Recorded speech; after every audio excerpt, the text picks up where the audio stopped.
What's up, it's Richie here with Statifying Football. These are the midday games for Week 6 of the college football season, the 3:30 and later games. Huge game in the SEC between Georgia and Auburn. Georgia did what they wanted against Arkansas, 37-0. Stetson Bennett wasn't very good passing, 7 of 11 for 72 yards, but they didn't need it. They ran for 273 as a team. Defensively, they only allowed 162 yards. They had 4 sacks and a blocked punt return for a touchdown. Auburn had an awesome win against LSU, a really fun, exciting game. They won 24-19. Bo Nix passed for 255, 1 touchdown, plus 74 rushing yards and a touchdown. John Schenker, 5 catches, 102 yards of offense. They had 453 yards against LSU. I don't think Auburn's going to do that against Georgia. Georgia's offense is fine. It's their defense that's making them unbelievable. I mean, maybe Bo Nix has some magic and can keep it close. I do think it will be a pretty close game going all the way to the end, but I think it'll be Georgia that ends up winning that one. All right, Boise State and BYU. Boise State is not the same team they were. They lost to Nevada at home, their second home loss this year. 41-31 was the final. They lost. Hank Bachmeier, 388 passing, 4 touchdowns and a pick. Stephon Cobbs, 10 catches, 132 yards, and 2 touchdowns, but they turned that over 3 times. They can't do that against BYU. Defensively, they did have 4 sacks, and Isaiah Bagna had 3 of them on his own. BYU, they beat Utah State 34-20. It was actually closer than that final. Baylor Romney, 187 passing and a touchdown. Tyler Algier ran for all over them, 218 rushing yards and 3 touchdowns. We're going to see about their quarterback situation because Jaron Hall, their starter for the season, was hurt. Romney got hurt in the game, so we'll see. This could be. I'm gonna put BYU on upset alert. They're only picked by 5. We'll see how that quarterback situation is there. If they have to start their 3rd-string quarterback, I think Boise State wins. But as it is, I'm gonna go with BYU barely, but they're on huge upset alert. All right, Wake Forest and Syracuse. This one should be a pretty high-scoring ACC game. Wake Forest won a fun game against Louisville, 37-34. Sam Hartman, 324 passing, 2 touchdowns, 1 interception, plus 35 rushing yards and a touchdown. Jahar Roberson, 6 catches, 135 yards. Taylor Moore, 6 catches, 122 and a touchdown. At 501 total yards of offense. Syracuse lost on a last-second field goal to Florida State, 33-30. Garrett Schrader, 150 passing, 1 touchdown, 1 pick, plus 137 yards, rushing yards and 3 rushing touchdowns. Sean Tucker ran for 102 yards himself. This is going to go back and forth, but I think Wake Forest has it going this year. Wake Forest may end up winning the ACC this season, and I think they do win that game. All right, then you got Florida Atlantic and UAB. Florida Atlantic won. They beat their rival Florida International 58-21, and Cozy Perry passed for 329, 3 touchdowns, and ran for 1. Johnny Ford ran for 102 yards and a touchdown and had 2 catches for 91 yards and a touchdown. Jaquan Burton, 7 catches, 121 and a touchdown. They had 704 yards of offense. UAB, they lost 36-12 to Liberty, but it was only 3-3 at halftime. Dylan Hopkins wasn't very good, 12 of 26, 152 and a pick. Jermaine Brown did run for 106 and a touchdown, and defensively they had a PAT block field goal return for 2. This will be a fun game. I think it'll be a close game. You got a good offense against defense, kind of like what UAB just played last week against Liberty. I don't know if FAU's offense is good, not quite up to Liberty's standards. This is going to be an interesting game. UAB's picked by 4.5. I'm going to go with FAU here. I'm going to say the quarterback play by Nkosi Perry will be better than the quarterback play for UAB, and I think FAU sneaks out a victory in this one. All right, Middle Tennessee State and Liberty. Middle Tennessee, they had a nice victory against Marshall, 34-28. Chase Cunningham, 105 passing yards, 2 touchdowns. Chaton Mobley ran for 132 yards and a touchdown. Defensively, though, they forced 6 turnovers and had a fumble return for a touchdown in that victory.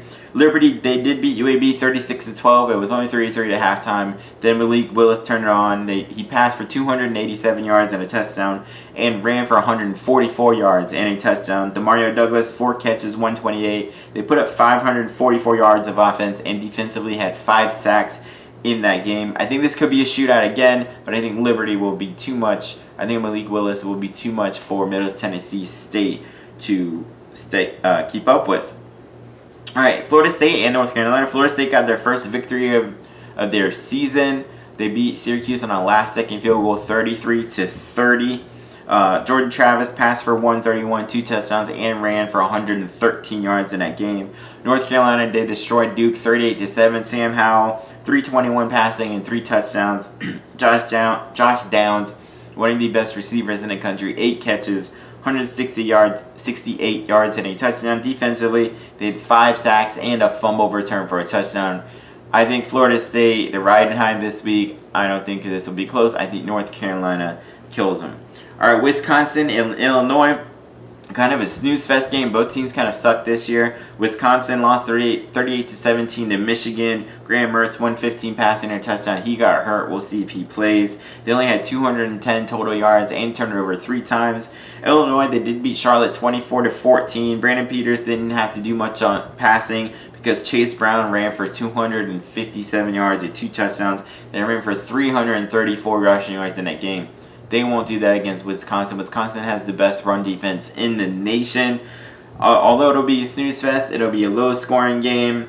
I think Wisconsin comes out with the victory.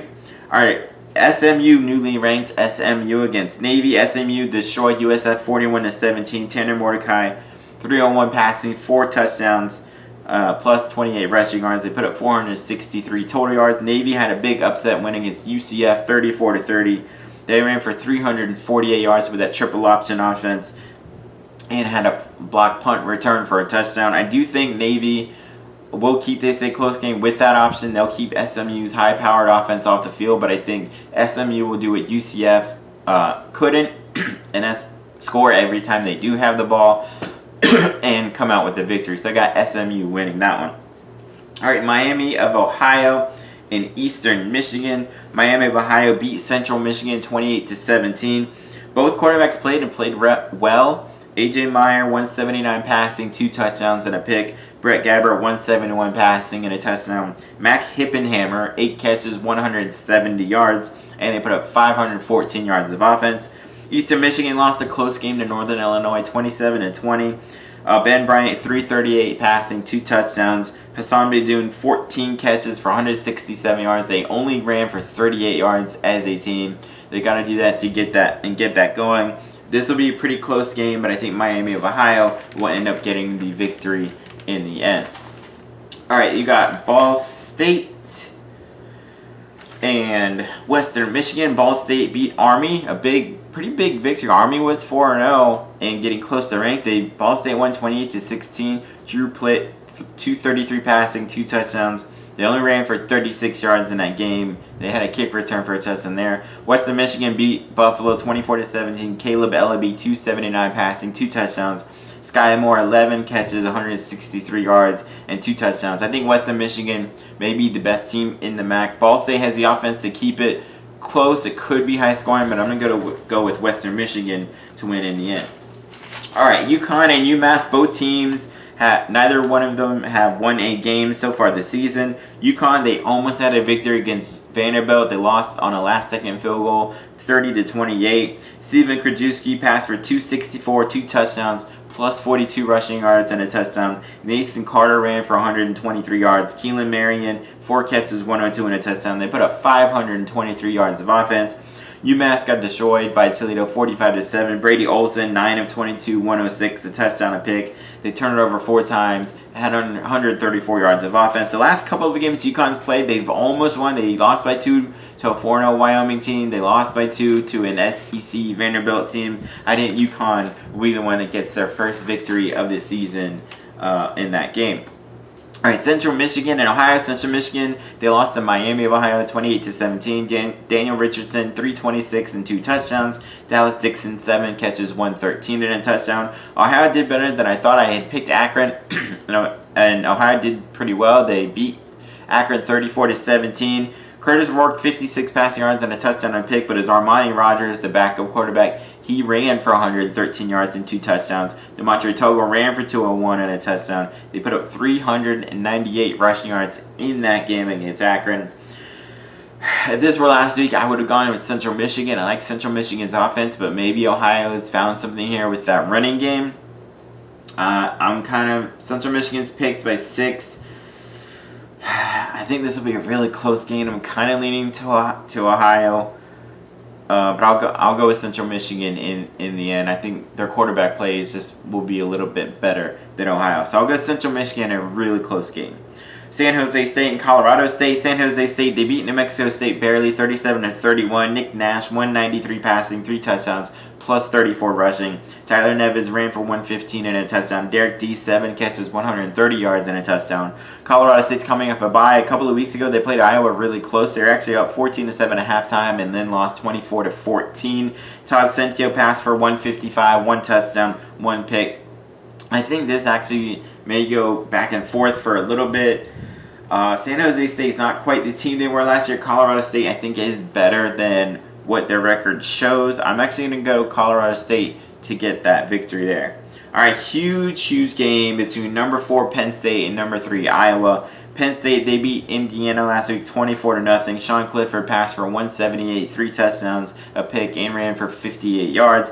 Iowa destroyed Maryland 51-14. Spencer Petras, 259 passing, 3 touchdown passes, and 2 rushing touchdowns. Defensively, they had 7 turnovers, including 6 interceptions in that game. Iowa's got one of the best defenses in the country, especially at forcing turnovers. However, Iowa has a really good running back in Tyler Goodson. Spencer Petras is a okay quarterback. He basically just doesn't turn over and lets Iowa win. Sean Clifford, he's a game maker, a playmaker, in my opinion, for Penn State. Penn State does have a good defense themselves. I'm actually going to go Penn State to win this. This should be a pretty low-scoring game, but I think the quarterback play for Penn State will be the difference, and I got Penn State winning that game against Iowa. All right, North Texas and Missouri. North Texas is coming off a bye. Their last game was a loss to Louisiana Tech, 24-17. Austin Aune, 12-27, 79 passing yards, a touchdown, plus 56 rushing yards. DeAndre Torrey ran for 119 and a touchdown. Missouri got destroyed 62-24 to Tennessee. Connor Bazelak, 322 passing, but he did throw 2 interceptions in that game, and they had a kick return for a touchdown. I think Missouri will be mad. They have the offense. North Texas doesn't seem to be able to have much offense this year. I think Missouri wins and wins big. Oregon State and Washington State. This is actually a pretty big Pac-12 game. Oregon State is a surprising 4-1. Oregon State they beat Washington last week on a last-second field goal, 27-24. Chance Nolan didn't do much passing, 7 of 15 for 48 yards a pick. He ran for 30 yards. B.J. Baylor ran for 111 yards and 2 touchdowns in that game.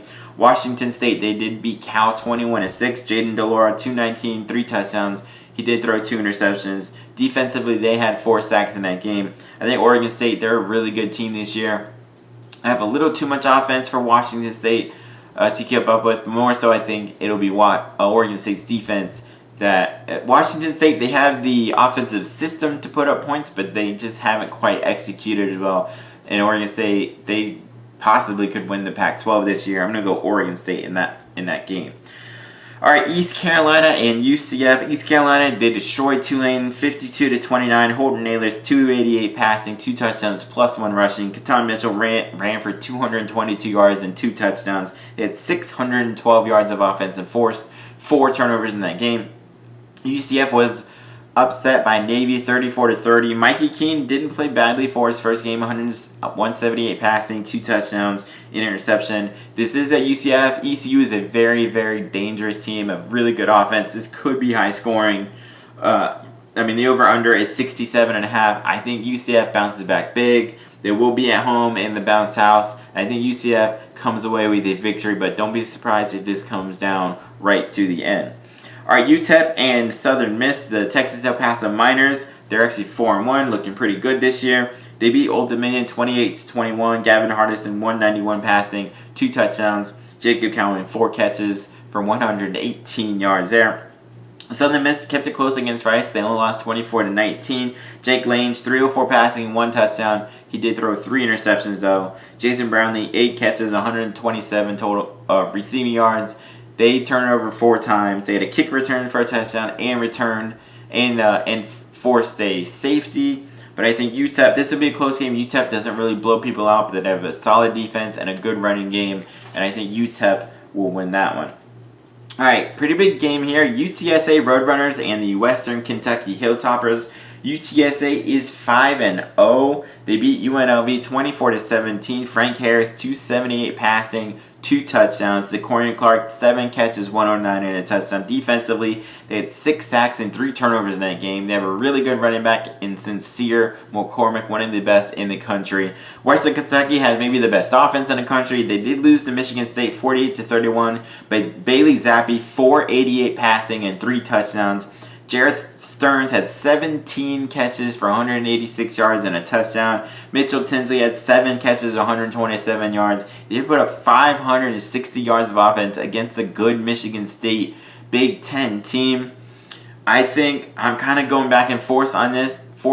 I think Western Kentucky is a really, really good team. UTSA, clearly, they deserve to be 5-0. They are as good as their 5-0 record says. I think Western Kentucky comes away with the upset. I guess technically Western Kentucky is favored, and I do think Western Kentucky will win. Alright, TCU and Texas Tech. This should be a shootout. TCU lost in a shootout last week to Texas 32-27. Max Dugan, 182 passing, 1 touchdown, plus 33 rushing yards. Darren Evans ran for 113 yards and a touchdown. They turned over 3 times in that close loss to Texas. Texas Tech, on the other hand, had a nice victory. Last second field goal win against West Virginia, 23-20. Henry Cullen made 266 passing in that one. I think TCU, though, will bounce back and get a pretty close victory. Possibly, again, another high-scoring game, but I think TCU will be the difference. I think Max Dugan will be the difference at quarterback, and they win. All right, Buffalo and Kent State, pretty big game in the MAC. Buffalo, they lost 24-17 to Western Michigan. Van Trees passed for 151 and ran for a touchdown. Keon Williams, 6 catches, 119. Kent State beat Bowling Green 27-20. Dustin Crum passed for 134, but he ran for 93 yards and a touchdown. Marquez Cooper ran for 120 and 2 touchdowns, and defensively they forced 5 sacks. This should be a fun game. Like I said, even though our records don't say it, they're both 2-3. Either one of these teams could win the MAC this season. I'm going to go with Buffalo in their running game, keeping that Kent State flash fast offense on the sideline. And I'm going to go Buffalo to win a really close game. Hey, Georgia Southern and Troy. Georgia Southern looked good against Arkansas State, 59-33. Logan Wright ran for 208 yards and 2 touchdowns. Jalen White ran for 157 yards and 2 touchdowns. They ran for 503 yards with that triple option offense. Defensively, they had 6 sacks, forced 4 turnovers, and had an interception return for a touchdown against Arkansas State. Troy kept it pretty close against South Carolina, only lost 23-14. Taylor Powell, 148 passing, 2 interceptions. B.J. Smith ran for 105 and a touchdown. They turned it over 4 times in that game. I think Troy was a pretty good team. I think Georgia Southern runs all over Troy again. I think Georgia Southern wins that one. All right, you got the South Alabama Jaguars and the Texas State Bobcats. South Alabama lost their first game last week of this season. They only lost by 2 points to Louisiana Raging Cajuns, a team that was 3-1. They were actually down 20-0 and almost came all the way back. Jay Bentley passed for 243. Jalen Tolbert 6 catches, 143 in that game. Texas State had a bye week a couple of weeks ago. They got destroyed by Eastern Michigan, 59-21. Brady McBride, 187 passing and 3 touchdown passes. I think because of Texas State's offense, they could keep it kind of close. But I think South Alabama is a really good team, and they will get to their 4th victory of the season. All right, and the final one of these midday games, a big game in the Mountain West between 4-0 Wyoming Cowboys and the 4-1 Air Force Falcons. Wyoming had a bye a couple of weeks ago. They beat UConn. Close game though, 24-22. Sean Chambers, 149 passing, 1 touchdown, 2 picks. Xavier Valladay ran for 101 yards and a touchdown. Air Force, they beat New Mexico 38-10. Brad Roberts ran for 142 and 2 touchdowns. They had that triple option going for 408 rushing yards. Defensively, they had 4 sacks, 3.5 of them by one guy named Vince Sanford at 3.5 sacks himself. They forced 3 turnovers in that game. This will be a fun game. Both teams like to run it. Air Force has a triple option offense. Wyoming, they just run it a lot. It's not really triple option. However, I do think, and both defenses are pretty good, this should be a pretty low-scoring game. I do think Air Force and that offense will keep Wyoming off long enough to win the game. So I got Air Force winning that one. So those are my picks for the midday games. Check out my primetime picks later. Peace.